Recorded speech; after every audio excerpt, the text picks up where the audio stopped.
if you get into the situation where the laity and the clergy are at loggerheads, then you have an appeal court, which is made up of other lay people and some pastors, etc. And so that's the way the church should operate to me, based upon Scripture. Chaos is a danger, but it's not as big a danger as hierarchism and clericalism and mandated celibacy have turned out to be. Also, in this form, everybody has their say, and finally the community gets its say together. The pastor, who's the appointed leader, should have been elected, agrees or disagrees, but then we don't fall apart. We have a higher court to go to. And that's the way it was done in ancient times, when some diocese in Turkey, which used to be a very Christian settlements, had a problem, then they referred it to the metropolitan, the Archbishop of Alexandria in Egypt. So it's very workable.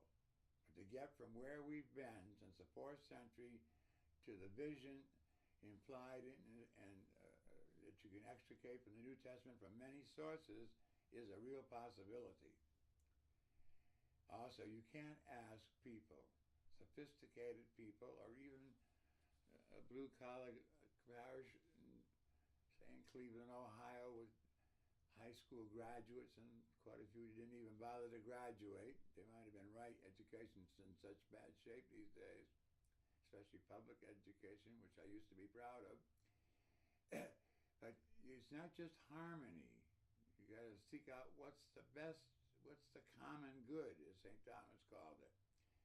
So all these sophisticated people, all these well-intentioned, not so educated people, they're not going to give you real time and effort and sweat and prayer and even fasting if they're only in an advisory position. And that's the old trick of the clerical church. I'll listen to you, since Vatican II. Before that, they didn't even listen. They're absolute dictators in their parishes, and we can all document it from our youth. And it's going on everywhere today. So advisory is nonsense. It's against the true teachings of Scripture. It's against the models of Scripture.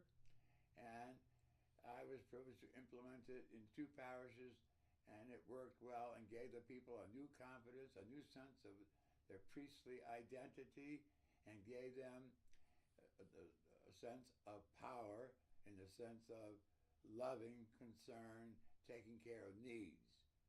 We never isolate. Our power is Jesus' power, which is based upon the principle of absolute unconditional love for neighbor and for God. So I've heard all the arguments, and I know it makes everybody nervous, and it has some dangers, but what in life doesn't? And I'm just appealing for people to look into it. And I was privileged in the first, you have to put this down in writing, so it's easy to think. I like to think. But I had a wonderful layman in the parish, Tom Andres, who put this all together, and we made a covenant. And every year, in the 3rd Sunday in October, we renewed this covenant. And, because you get slack, you get lazy, you get indifferent.